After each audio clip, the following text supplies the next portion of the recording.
만복의 근원 하나님, 온 백성 찬송 드리고 저 천사여 찬송하세.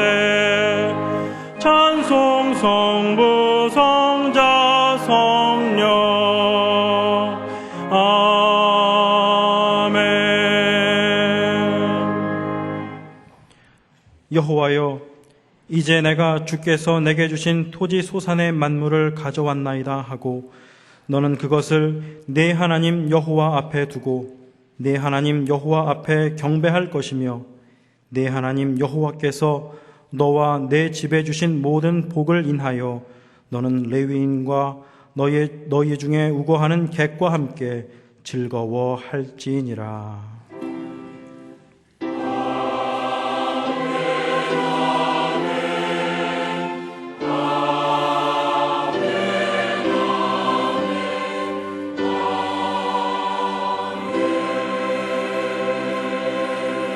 이 시간 하나님께서 우리에게 주시는 구약의 말씀은 시편 95편 6절과 7절입니다. 제가 가지고 있는 성경으로 872쪽입니다. 시편 95편 6절과 7절입니다. 오라, 우리가 굽혀 경배하며 우리를 지으신 여호와 앞에 무릎을 꿇자. 대저 저는 우리 하나님이시요 우리는 그의 기르시는 백성이며 그 손의 양이라. 너희가 오늘날 그 음성 듣기를 원하노라. 아멘. 우리들의 마음을 여시사 그의 귀한 말씀 깨닫게 하여 주소서. 아멘. 하나님께서 우리에게 주시는 신약의 말씀은 로마서 14장 1절에서 3절입니다. 제가 가지고 있는 성경으로 258쪽입니다. 로마서 14장 1절에서 3절입니다. 믿음이 연약한 자를 너희가 받되 그의 의심하는 바를 비판하지 말라. 어떤 사람은 모든 것을 먹을 만한 믿음이 있고 연약한 자는 채소를 먹느니라. 먹는 자는 먹지 않는 자를 업신 여기지 말고 먹지 못하는 자는 먹는 자를 판단하지 말라. 이는 하나님이 저를 받으셨음이니라. 아멘. 본문 말씀을 다시 보시면 오라, 우리가 굽혀 경배하며 우리를 지으신 여호와 앞에 무릎을 꿇자. 대저 저는 우리 하나님이시요 우리는 그의 기르시는 백성이며 그 손의 양이라. 너희가 오늘날 그 음성 듣기를 원하노라. 시편 100편 3절을 보면 여호와가 우리 하나님이신 줄 너희는 알지어다. 그는 우리를 지으신 자시요 우리는 그의 것이니 그의 백성이요 그의 기르시는 양이로다. 우리는 하나님 앞에서 양인데 양을 살펴보면 엄마 양, 새끼 양, 언니 양, 동생 양, 선배 양, 후배 양 있어요. 동물들은 대부분 어미가 하는 대로 그대로 모방하면서 배웁니다. 자기를 보호, 보존하는 일부터 양식을 구하고 새끼를 낳고 기르는 것까지 모두 어미 따라 배워서 삽니다. 오늘의 신약 본문 1절 상반절을 보면 믿음이 연약한 자를 너희가 받되 했어요. 여기서 믿음이라는 단어는 확신이라는 뜻도 함께 가지고 있습니다. 그래서 확신이 연약한 자를 너희가 받되 이렇게 읽어도 되는 거죠. 그러니까 믿음이나 확신이 부족한 사람을 교회 또는 그리스도인들이 받아들여야 하는데 어떻게 해야 되냐? 하반절에 그의 의심하는 바를 비판하지 말라 그랬습니다. 즉 믿음이 어린 사람은 알고 싶은 것도 많고 의심하여 깨달아보고 싶은 것도 많은 법입니다. 그럴 수밖에 없지 않습니까? 아직 몰라서 그렇습니다. 또는 전에 다른 것을 믿었던 방식대로 하려는 경향도 있어요. 그래서 그 방식대로 여기 와서 해도 되겠다 생각을 하는, 아직 모르니까. 어떤 목사님이 다른 종교 믿는 분을 잘 전도해서 이제 약속을 했어요. 내가 일요일 몇 시에 교회를 가겠다. 그 약속대로 이분이 왔습니다. 그 교회 문을 쭉 열더니 그 다음에 저 십자가를 바라보면서 절을 하는 거예요. 그 방식대로 그대로 해도 되는 걸로 생각을 하는 거죠. 모르니까. 이럴 때 간단하게 비판하기보다는 들어주고 이해하고 바르게 가르쳐줄 일입니다. 2절과 3절을 보시면 어떤 사람은 모든 것을 먹을 만한 믿음이 있고 연약한 자는 채소를 먹느니라.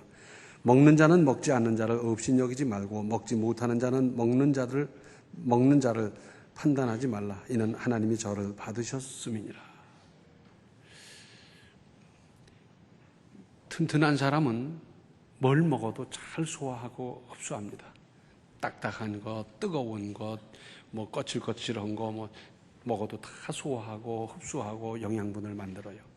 근데 연약한 사람은 늘 그저 죽이나 먹고 그러잖아요. 딱딱한 거 먹었다고 체하고, 뜨거운 거 먹었다고 설사하고, 차가운 거 먹었다고 배탈 나고 그러잖아요. 이것은 신앙적으로도 어떤 사건, 문제를 만났을 때 그것을 믿음으로 잘 소화하는 사람이 있는가 하면 요만한 것에도 시험 들고 낙심하고 문제가 되고 그런 사람들이 있고 그렇지 않습니까? 신앙에는 여러 단계가 있습니다. 아기 같은 신앙, 어린이 같은 신앙, 청소년 같은 신앙, 성인 같은 신앙. 아직 신앙이 어려 보이고 서투른 사람을 보면서 앞서가고 있다고, 먼저 믿었다고, 좀 안다고 초신자 앞에서 함부로 의식되지 말라는 겁니다. 왜냐하면 일단 하나님께서 받으신 사람이니까 존중할 일이고 용납하고 사랑하여 잘 양육할 일부터 생각하라 하는 것입니다. 사실은 신앙이 깊어갈수록 나날이 더욱 겸손해지는 것이 정상적인 모습 아니겠습니까? 로마서 15장 7절을 보면 이러므로 그리스도께서 우리를 받아 하나님께 영광을 돌리심과 같이 너희도 서로 받으라. 우리는 예수님께서 받아줄 만한 존재가 아니에요. 전혀 아닌데 우리 주님께서 우리를 받아주셨습니다. 그러니까 너희끼리도 서로 받아라, 용납하라 그런 것이고, 또 에베소 4장 2절을 보면 교회에서 그리스도인 상호간에 어떻게 해야 하느냐 하는 데 대해서 모든 겸손과 온유로 하고 오래 참음으로 사랑 가운데서 서로 용납하고 했습니다. 뭐가 안 맞고 뭐가 좀 어긋나더라도 그래도 용납을 하는데 어떻게 사랑 가운데서 하고 오래 참음으로 할 일이다 하는 것입니다. 이런 자세라면 못 받을 사람이 어디 있습니까? 성격이 고약한 사람도, 전과가 있는 사람도, 세상에서 버림받은 사람도, 나아가서 세상적으로 성공하고 잘 나가는 사람 또한 얼마든지 받아들일 수 있습니다. 같은 믿음을 가지면서 견해 차이가 있다고 해서 당을 짓는다면 크게 잘못된 겁니다. 그래서 생각을 같이 하는 사람끼리 모이고 어디 출신끼리 모이고 무슨 동호회를 만들고 이렇게 하는 것은 교회 안에서 잘하는 일이 아니다 하는 말씀이고요. 교회는 각계각층 서로 다른 생각을 가진 사람들이 모여 믿음과 신앙, 사랑으로 하나 된 교제를 하는 겁니다. 다른 사회단체에서는 그게 안 돼요. 왜? 어떤 목적을 가지고 어떤 색깔을 같이 한 사람들끼리 모이는 거지만은 교회는 별의별 사람이 다 모이지만 그리스도 안에서 하나의 교제를 이루는 신비한 곳입니다. 이상한 현상이 있어요. 이 텃세. 그래서 새로 나온 사람이, 얼마 안 된 사람이 열심히 봉사하고 활동하는 걸 못 봐주는 겁니다. 저 새로운 것이, 얼마 되지도 않은 것이 저런다고. 자기는 안 하고 자기는 못 하면서도 괜히 배 아파하고 그러면서 뭐래냐면 내가 이래도 이 교회 터줏대감인데. 이제 우리 교회는 없지만 저기 어떤 교회에 있더라고요. 이러면 망하는 겁니다. 본인도 망하고 교회도 은혜롭게 성장할 수 없습니다. 사실은 교회에서 가장 우대받아야 할 사람은 초신자입니다. 다른 종교를 믿던 사람이 또는 전혀 안 믿던 사람이 고민하고 생각하고 여러 가지로 따져보다가 마침내 인생 일대의 결단을 하고 등록한 것은 얼마나 대단한 일입니까? 어려서부터 쭉 믿어온 사람은 지금 제가 드린 말씀을 몰라요. 그러나 중간에 믿게 된 사람들은 이 일로 말미암아 밤잠을 설치고 고민을 하고 번민을 하고 생각을 하고 하다가 결단하고 등록하는 겁니다. 이건 대단한 일이 아닐 수가 없습니다. 그래서 진심으로 존귀히 여기고 그래서 격려의 박수와 함께 칭찬하고 그때부터 그리스도인의 사랑으로 친절히 보살필 일입니다. 어떤 분은 그래요. 요새는 교회 와도 인사를 안 한다고. 그분은 교회 인사받으러 다니는 사람이에요. 요새 사람들이 인사 잘 안 해요. 사회에서도 그렇고 다들 그래요. 그런가 보다 하면 될 텐데 인사받으러 다니는 사람이 이제 그것도 저기 또 어떤 교회에 있더라고요. 집안에 아기가 태어나면 어떻습니까? 모든 가족이 다 같이 기뻐하고 감사하고 사랑으로 돌봅니다. 그 아기가 그 집안에 뭐 보태준 거 있습니까? 보태주기는커녕 그 아기로 말미암아 온 가족의 생활 패턴이 바뀌어가는 겁니다. 그래서 그전에는 뭐 스스럼 없이 살았는데 조용, 아기 잔다고. 그리고 발뒤꿈치를 들고요, 조심조심 하고요, 뭐 생활이 달라지는 거예요. 그리고는 씻겨줘야 하고 먹여줘야 하고 잘 때 그냥 자면 오죽 좋아요. 꼭 투정을 하면서 재워달라고 그래가지고 안고 그냥 뭐 별짓을 다 해가면서 그걸 해주고요. 귀찮지요. 귀찮은 일이에요. 그런데도 귀엽고 사랑스럽고 이뻐하고 다 그러잖아요. 내 자식만 그렇습니까? 엘리베이터를 탔는데 애기 여분 엄마가 타면은 다 한 번씩 봐요. 아유, 애기 얼마나 이렇게 이쁘냐고. 머리가 새까맣다고. 몇 개월 됐냐고. 얘는 뭘 먹이냐고. 다들 사랑스럽고 귀여워하고 그러지 않습니까?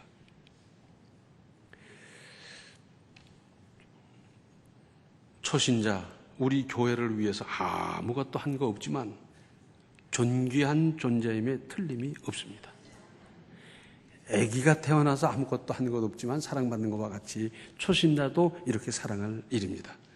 마태복음 18장 12절로 14절에는 이런 말씀이 있습니다. 너희 생각에는 어떻겠느냐? 만일 어떤 사람이 양 100마리가 있는데 그 중에 하나가 길을 잃었으면 그 99마리를 산에 두고 가서 길 잃은 양을 찾지 않겠느냐?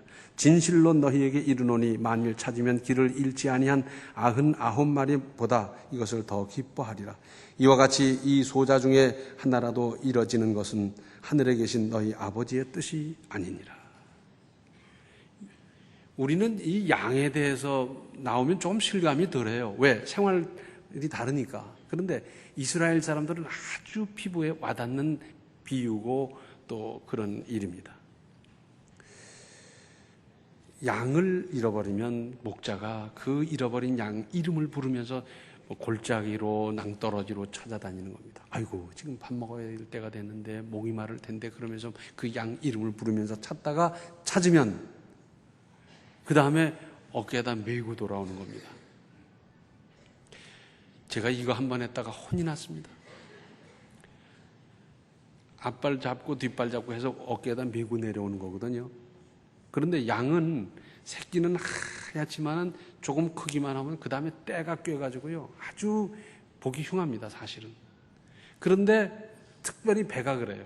왜냐하면 걷다 보니까 흙이 먼지가 뭐 이런 게 전부 다 이 배에 있는데 닿아가지고 그런데 그걸 갖다 등에다 업고 이러고 내려와 보니까 그 고약한 냄새가 옷에 배는 건 말할 것도 없지만 뭐 이런 데 쫙 배가지고 뭐 아무리 씻어도 안 지는 거예요. 와, 얼마나 고통스러운지 몰라요. 그런데도 그 한 마리로 말미암아 잔치를 하는 경우도 있다 그러지 않습니까? 이놈아 얼마나 고생했니, 물 먹고 싶었지, 배고팠지 그러면서 막 먹여가면서 그러지 않습니까? 자녀를 길러가면서 아기들이 4살, 5살 됐을 때 아기 잃어버려 본 일 있어요? 그러면 아기 찾으러 다니느라고요. 뭐 파출소에 신고하는 건 말할 것도 없고 그냥 뭐 저녁 먹는 것도 뭐 무슨 일도 다 집어치고 아기 찾아 나서는데 그 욕은 할 수 없고 미친 숙녀같이 그냥 뭐 이름 부르고 그냥 눈물 흘려가면서 뭐 체면이고 뭐고 없이 그냥 찾아다니는데 아유 그냥 그러다가 목이 터져라고 부르다가 나중에 파출소 가서 만나면 얼마나 반갑습니까? 그런데 우리나라 어머니들이 하는 방식이 있대요. 반드시 따귀부터 한 대 탁 때리고 그 다음에 이놈아 너 때문에 얼마나 고생했냐고. 그리고 끌어안고 막 엉엉 울고 감사하고 그러잖아요. 미아 보호소에 가보면 아기들에게 간식도 주고 그런데 처음에는 먹는 것처럼 하다가 나중엔 먹는 것도 필요 없어요. 그리고는 울기만 합니다. 엄마 내놓으라고. 엄마 맡겨놓은도 아닌데 그런데 엄마 내놓으라고 우는 거예요. 그러다가 웬 엄마가 와서 다른 아이 반가워 하면서 그냥 끌어안고 가면은 그걸 멀뚱히 보고요. 또 한 엄마가 와서 애기 안고 가는 거 보면 멀뚱히 보다가 저만 엄마가 안 오니까 그때부터 다시 울기 시작하는 거예요. 여기에는 부모에게서 홀로 떨어져 나온 데 대한 불안이 가장 크지만 깊이 들여다보면 부모에게는 의식, 주를 비롯한 모든 것이 다 있고 거기에 보호와 보장이 있으니까 그렇습니다. 부모만 계시면 먹는 것을 염려합니까? 자는 것이 문제입니까? 입는 것이 문제입니까? 그리고 보호하고 아파도 보살펴주고 병원에 데려가고 다 하지 않습니까? 그런데 잃어버린 것이 아니라 찾고 얻으면 어떻겠습니까? 누가복음 15장에 탕자의 비유가 나옵니다. 아버지 뜻을 어기고 아버지 재산을 가지고 나가서 다 말아먹고 못된 짓 하고 다 털려서 거지가 돼가지고 들어온 놈 발길로 뻥 차면 딱 맞는데 그런데 아버지는 어떻습니까? 그를 끌어안고 잔치를 벌이고 얼마나 기뻐하고 감사합니까? 누구의 전도를 받아 또는 제 발로 들어온 사람도 제대로 받지 못한다면 교회는 존재해야 할 이유가 없어지는 겁니다. 사람의 성장 과정은 육체적인 모습과 영적인 것이 어쩌면 그렇게도 흡사한지, 나이가 많고 사회적인 지위, 학벌이 어떻든지 믿음의 연조가 짧은 사람, 새로 믿는 사람은 영적으로 애깁니다. 그래서 하나부터 10까지 무조건 보살펴야 하고 사랑해야 하고 모두 들어줘야 합니다. 애기는 다 들어줍니다. 똥 싸놓고 뭘 잘했다고 울면은 가서 치워주잖아요. 치우라고 울잖아요. 배고프면 밥 내놓으라고 울고요. 그리고는 저한테 맞지 않으면 그냥 우는데 그게 왜 우는지를 잘 살펴서 대처해야 그게 지혜로운 엄마고 다 그렇지 않습니까? 영적인 아기도 마찬가지예요. 다 들어주고 다 돌봐주고 다 부담해 주는 겁니다. 어떤 사람은 믿음의 열심도 있고 신앙의 체험도 있고 상당한 경험도 있는데 자세히 보면 구멍이 숭숭 뚫려 있는 경우가 있어요. 이런 모습을 볼 때 얼마나 안타까운지. 저런 분이 신앙 양육을 잘 받았더라면 지금부터 5배, 10배, 20배에서 100배 큰 일도 하고 큰 은혜도 받고 복 받으며 살 텐데 이게 안 된 거예요. 그래서 신앙은 기초부터 차근차근 제대로 배워나가야 하는 겁니다. 이게 안 되다 보니까 신앙이 울퉁불퉁해요. 균형이 안 잡혀 있어요. 체계적으로 배워나가야 합니다. 신앙의 기초가 제대로 되고 체계가 서 있으면 바람이 불든지 비가 오든지 이단이 오든지 아무 상관없어요. 꿋꿋하게 신앙 지켜나갈 터인데 이게 안 돼 있다 보니까 바람 분다고 흔들리고 이단이 그런가 하면 귀 기울이고 막 이러다가 나중에 패가 망신하는 사람들이 얼마나 많은지 몰라요. 몇 가지 깊이 새길 일이 있습니다. 우리 교회, 우리 여전도회, 우리 남선교회, 우리 구역, 우리 부서에서는 잘 받아들이십시다. 뭘 하던 사람이든지 어떤 목적으로 왜 나왔던지 받아들이는 겁니다. 어떤 사람은 병 낫기 위해서 와요. 어떤 사람이 몹시 아파가지고 약국에 가도 안 되고 병원에 가도 안 되고 이 병원 저 병원 가도 안 되고 해서 무당을 찾아갔더니 무당이 하는 말이 교회 가면 나을 것 같다고. 교회 가라고. 무당이 전도를 했어요. 그건 참 착한 사람이에요. 왜? 영적인 게 있거든요. 그 사람들은 알거든요. 자기의 영역 가지고는 이건 어떻게 어거할 수가 없고 영역의 근본이신 하나님만이 치료할 수 있다는 걸 그도 알았던 거예요. 그래서 보냈는데, 그래서 그분은 병을 낫고 그 다음에 신앙생활 잘하면서 집사님이 되고 그런 걸 제가 보았습니다. 병 낫기 위해서 오는 사람이 있고 비즈니스 때문에 오는 사람도 있어요. 그래서 내가 천안에 개업을 하는데 그래도 제일 큰 교회에 소속이 돼야 무슨 고객도 확보하기 쉽고 그렇지 않겠느냐, 이런 사람도 있고요. 별의별 사람이 다 있어요. 어떤 사람은 찬양대원 노래하는 거 보러 오는 사람도 있어요. 그런데 처음부터 배우고 나온 사람이 어디 있습니까? 교회 출석한 이후에 배우는 겁니다. 그래서 우리는 아무나 와도 좋소, 용광로와 같은 마음으로 어떤 쇠붙이든지 어떤 광석이든지 다 우리 교회에 와서 내 가슴에 와서 뜨거워지고 녹아지고 든든해지는 이 역사를 이루어야 되지 않겠습니까? 우리 민족은 단일 민족으로 내려오다 보니까 그래서 그런지 좀 다른 것을, 이걸 용납을 못해요. 조금만 다르면 그것 가지고 사람을 왕따시키고 그러는데, 우리는 기본적으로 무역을 하고 수출을 해야 먹고 사는 나라입니다. 그렇죠? 무슨 자원이 있습니까? 인구는 많지요. 뭐 가지고 먹고 삽니까? 무역하고 수출해야 먹고 사는 나라인데, 그러니까 세계 사람과 더불어 살아야 되는데 우리와 다른 사람을 우리가 소외시키고 왕따시킨다면 뭐가 되겠습니까? 좀 심하게 말하자면 이거 굶어 죽을 짓밖에 더 되겠어요. 뭔가 같지 않으면, 다르면 내치는 겁니까? 포용해야지요. 지금 더군다나 다문화 과정이 얼마나 늘어나 있습니까? 학교에 가보면 엄마가 다 달라요. 베트남 엄마, 몽골 엄마, 파키스탄 엄마, 필리핀 엄마, 엄마가 다 달라요. 그래서 외모가 조금 다르다고 해서 왕따시키고 거기서 상처받고 그러다가 학교를 그만두고 방황하는 어린이들이 생겨나고 있습니다. 이건 불행한 일 아니겠어요? 그들을 다 포용하고. 그래서 우리 자녀들에게도 이걸 분명히 가르쳐야 됩니다. 너희 반에 그런 아이가 있다 하더라도 사랑하고 함께하고 같이 살아가는 거지 왕따시키면 안 되느니라, 이걸 가르쳐야 됩니다.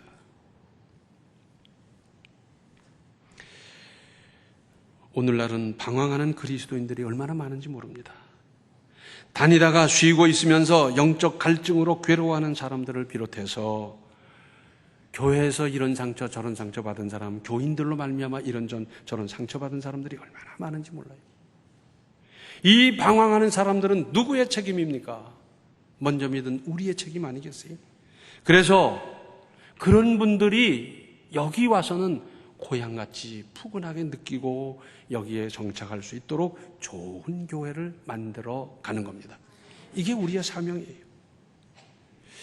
이 전통이 참 중요합니다. 그래서 지금 말씀드린 그런 좋은 전통을 세워놓으면 성격이 고약하고 뭐 이상하고 별별 사람들도 다 와서 그걸 배우고 익혀가고 동화되고 그러는 거예요. 그러나 시험 들어있는 교회들 있잖아요, 솔직히. 그죠? 당을 짓고 비판하고 문제가 생기고 이런 교회 가면 멀쩡하던 사람도 가서 그걸 배워요. 비판하고 당 짓고 이런 걸 배우면 본인도 교회도 다 불행해지는 건데, 좋은 교회 만들어 가면 하나님이 또한 얼마나 기뻐하시겠어요.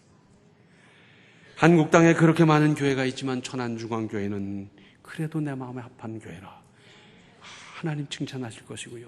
사람은 어디 소속해 있느냐는 것은 참으로 중요합니다. 정말 중요해요. 그래서 내가 시험 들어 있는 교회 다니는 게 좋겠습니까? 은혜롭고 성장하고 발전하고 푸근한 교회 다니는 걸 소망하겠습니까? 이건 저절로 만들어지는 게 아니라 우리 한 사람 한 사람이 노력해서 만들어갈 중요한 사명 아니겠습니까? 또 초신자를 함부로 비판하거나 아이고 저래서 될까 걱정하지 마세요. 초신자니까 아직 모르니까, 아직 교회의 제도나 체제를 모르니까 그럴 수 있어요.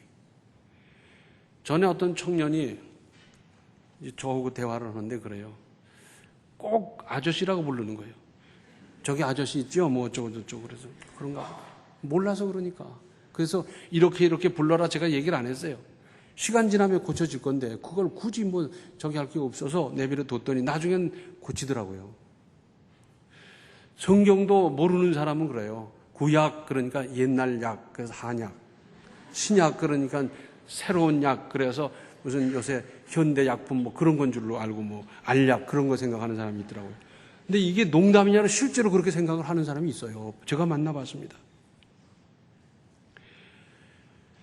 예수님의 제자 중에 안드레는요, 별로 활동한 기록이 안 나와요.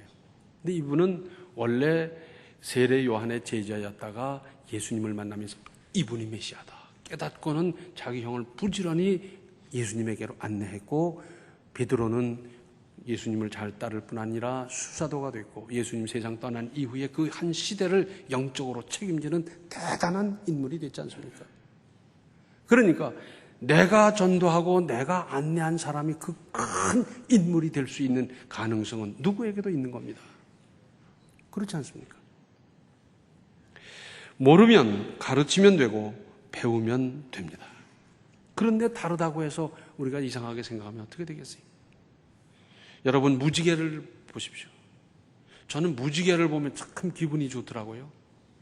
뭐 전설이 많이 있잖아요. 무지개는 희망이고 무지개는 소원이 이루어지고 뭐 별 얘기 다 있어요. 그런데 무지개가 빨간색으로만 쫙 있다면 그거 흉측해서 쓰겠어요? 무지개가 검은색으로만 있다면 그거 되겠습니까? 그런데 빨주노초 파남보 쫙 있으니까 얼마나 멋있어요. 여러 가지가 함께 있어서 하나의 무지개를 이룸으로 말미암아 아름답지 않습니까?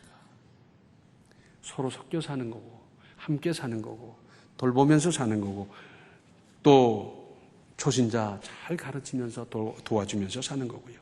또 잘 양육할 일입니다. 먼저 믿은 사람의 중요성이 여기 있고, 안내위원이 잘해야 합니다. 화타 편작가와 같이 대단한 의사가 있다 하더라도 거기 찾아가서 만나는 건 의사가 아니에요. 접수하는 사람이에요. 접수하는 사람이 고약해 놓으면 발길을 돌려요. 그러나 접수하는 사람이 잘하다 보면 거기서부터 마음이 놓이면서 약효도 더 잘 날 거예요. 그렇지 않겠습니까? 신입부 교사들의 중요성이 여기 있고요. 제가 아는 장로님 한 분은 지금은 세상을 떠나셨습니다만 평생에 한이 하나 있었어요. 동생이 안 믿는 거예요. 평생을 기도했어요. 그러다가 결심을 하고 작정을 하고 이제 출석을 했는데, 어떤 일이 있었는지는 말씀을 안 해서 잘 모르지만 첫날 다시는 안 가기로 결심을 해버렸어요. 아마도 안내하는 사람이 잘못했던 것 같아요. 신입부 교사들이 중요하고 구역장 교사들의 역할이 중요합니다. 잘 돌보고 잘 가르칠 일입니다. 그리고 함께 성장해 나아가십시다.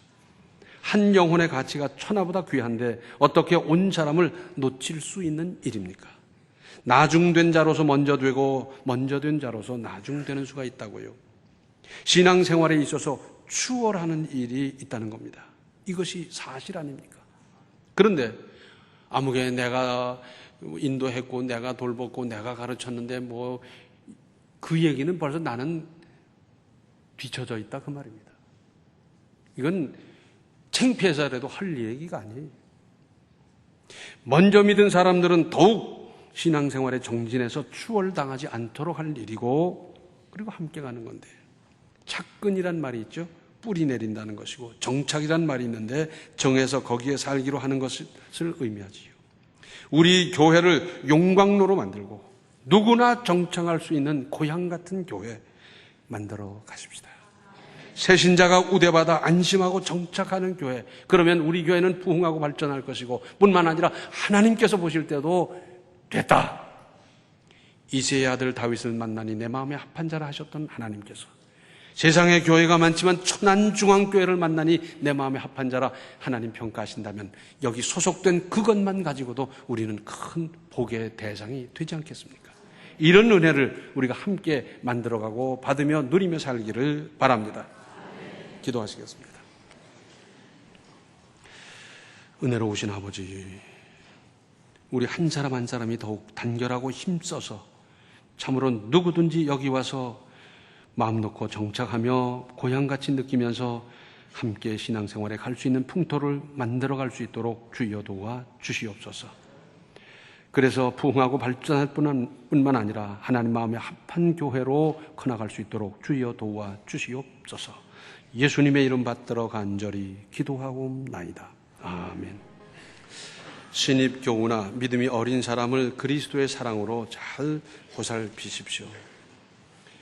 지금은 생명의 주 예수 그리스도의 은혜와 하나님 우리 아버지의 극진하신 사랑과 성령의 감화 감동 충만 교통하심이 신앙의 후배를 믿음으로 잘 돌보며 양육하며 함께 성장해 가기로 작정하는 모든 성도들 머리 위에 이제로부터 영원토록 함께 계시기를 간절히 축원하옵나이다. 아멘.